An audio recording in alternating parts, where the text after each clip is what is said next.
So, last night I said something about doing a studio share. Let's see if I could get it to my satisfaction in here. I haven't. I didn't. So, I'm going to switch things around and do the intro, which was actually planned originally for today, instead. And I think I'm going to just move what's next Saturday to another day entirely, basically. But I really need to make sure that I get my studio share link set up. So anyway, it's Saturday, and on Saturdays, there's a couple type of posts that I usually have. On the first Saturday of the month, it's usually the studio share. The last Saturday of the month is the Ask Me Anything post, which is not a video post, but I usually reply with a video. And now we're also going to do a quarterly intro. That'll be done once a quarter, at the first available Saturday, after the season changes, which could mean it happens, sooner versus later or whatever. That's it. Yeah. Here we are. Yay! Hold. I'm trying to get myself all situated. So like I said, it's not to my liking in here. I've had to share my office with a tiny human. And so a bunch of their school stuff is in here. And then I've always got like several projects that I'm working on. And so those are a thing. And I've also got just a lot of things in flux. So yeah, I'm not digging the surroundings at this moment. And I didn't want to pressure myself and stress myself out into trying to get everything perfect, because I think I probably would have spent most of the day doing that. And I have other things to do. I had writing to do this morning. I have some more writing to do this afternoon. And I may or may not get through that writing. I'm thinking about doing something else entirely, but if I don't do that today, then I would do that tomorrow anyway. But I'm on a time crunch no matter what, so the sooner I can get stuff done, the better. Anyway, yeah. I also don't like doing things at the last possible second. Like, it's not a great time. So, without further ado, I'm Aradia Naware, your resident witch and creatrix over to Radia's Hand and Danaus Divine, where I create myth, magic, and meaning for your everyday life through art, intuition, and energy work. And as the quarterly intro, so real quick, we're going to talk about who I am, what I do, how I got started, and like my history up to this point. These posts will probably be mostly relatively the same, except for what I'm doing is going to shift a little bit, probably. The history is going to, shift a little bit as more things are added to it. And that's really the big two. That's going to be it. So, as you noted, I introduced myself as Aradia Naware. Those are actually two first names. So, in the art world, I'm Aradia Goseling, and in the witch world, I am Naware Danaus, where I also do energy work, magic, and I work as an oracle or seer as well. So, yeah, that's where I'm at. Witch for hire, root worker. Right now, as far as the art goes, if it's a fiber art, I'm probably doing it. So that's knit, crochet, weaving, lucet weaving, needle arts like embroidery, bead, ribbon, and just regular thread, needlepoint, cross stitch. I'm trying to name them all. It's so many. Macrame, braiding, spinning, needle felting, bobbin lace, tatting, mending, temari. Mending is the latest addition. Wire wrapping, viking knit, which is actually wire work. And the wire work also includes wire wrapping. And then beading. And then beyond that, I also sketch, draw, and do acrylic paints and pours. There's a few other two-dimensional mediums that I have used in the past. I haven't done a lot in the way of them in years, so I'm not including them, but like charcoal and chalk pastels would make the cut as well. And then, of course, stained glass. So pretty much anything that's to do with fiber that I can get my hands on, all about it. And the two things I haven't gotten to yet, but that are on my list, I have the beginnings of what I need to get started. I just haven't gotten started. Would be naalbinding and needle lace, because I love lace. Got this weird love of lace. So, and they'll be out of like soonish, whenever soonish is. As far as witch work goes, I do a lot of candle work. Divination is my mainstay. I work with astrology, numerology, tarot cards, oracle cards. I also do a little dowsing with the pendulum. I cast lots with dice. Tarot is my first love. Tarot and astrology. Numerology is a really close second. I use numerology a lot, not just in my divination work and my magic, but also in my artwork. Yeah, I also do a lot of root work, which is a lot of hoodoo, which is centers around candle and container magic and stuff like that.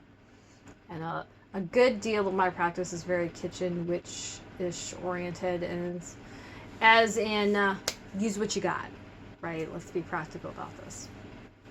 You know, fancy ingredients and whatnot are nice, but if all you've got is XYZ, MacGyver that shit. Basically.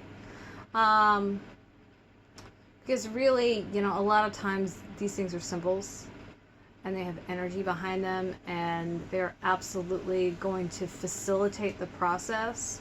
But if you've got no, you know, oomph behind it, they can be really meaningless, you know. So there's that. Now, as far as how I got started. So I've always had an interest in art. I was actually raised around fiber arts. My mother was a needle arts designer. She did cross stitch and needlepoint. And so I grew up in a cross stitch shop. She also did smocking and ended up getting into all kinds of things like drape lace, which is super fucking obscure and like nobody knows what the fuck it is. Smocking, she had a smocking machine, which is, you've probably seen smocked fabric, but as far as like smocking things by hand, like that, like no. She also got into ceramics, pottery, and porcelain doll making, which is, I just like pouring ceramics as well, and like making molds, because my mom was kind of extra, really. Can't think of where I get it from. So there you go. So that was a thing. And, you know, in a lot of places that have embroidery flash, you'll see things about making friendship bracelets and doing macrame, and I got started with that too. So that and jewelry making was like the start of my art career. Obviously drawing is included in there as well. Sketching and doodling is, you know, some of the easiest and most accessible art. If you got a writing utensil and something to draw on, you're good to go. And a lot of fiber arts, to get started, you don't need like a ton of stuff. Like needle lace is like maybe some paper, a pencil to draw a design, you know, some thread and a needle, and then like you're good to go. Like you can get started with just that. So yeah, there's that. But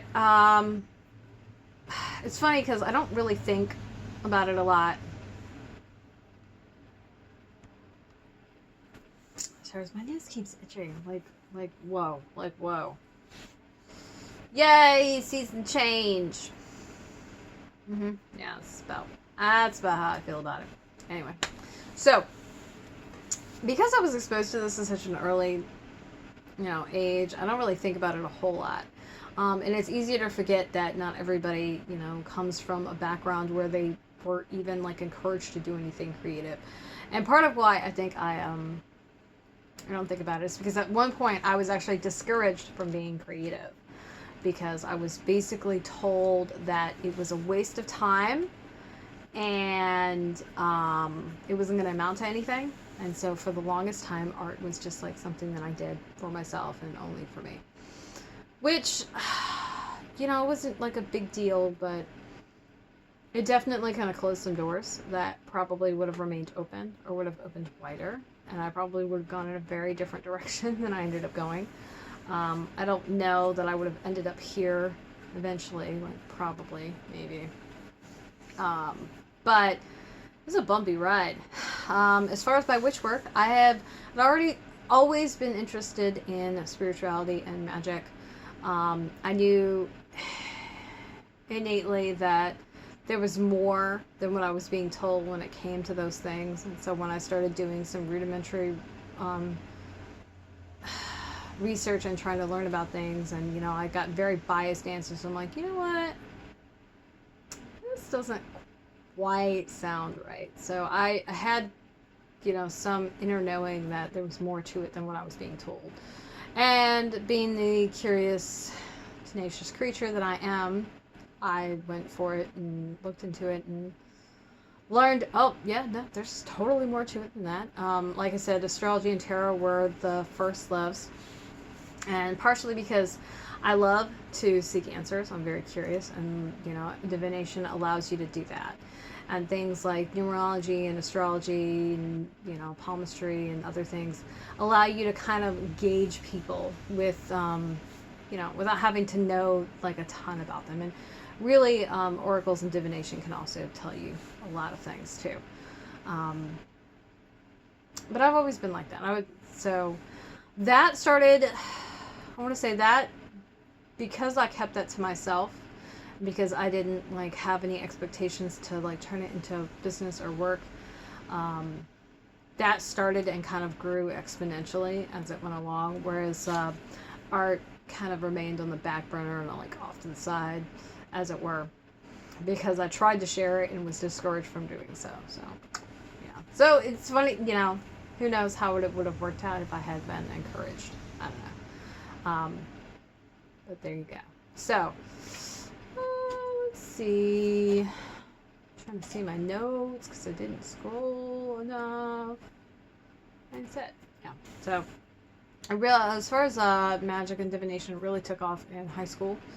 I got introduced to some things and got to meet some very interesting people, and that exposure helped me kind of get into and the know about a lot of things. And of course by then also, like, the internet was like starting to become like a real everyday kind of thing, and so finding information and whatnot was significantly more accessible than it was, you know, when I was in like junior high and younger. So there you go. That's it. That's the whole enchilada. It doesn't sound like a lot. I'll explain it like that. All right.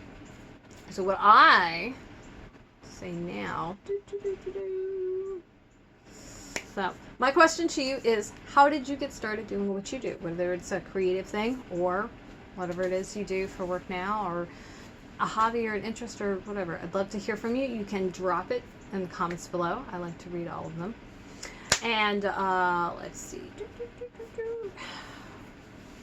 I don't think I'm going to have any pictures for these posts because, I don't know, maybe I will. I'll put a few pictures, yeah. So there'll be some pictures of some of my work, some of my samples. Probably I have some like favorite bits when it comes to artwork. I think that I'll probably share, and then I'll share some of the magical and divination work that I do, so you kind of get an idea about that kind of thing.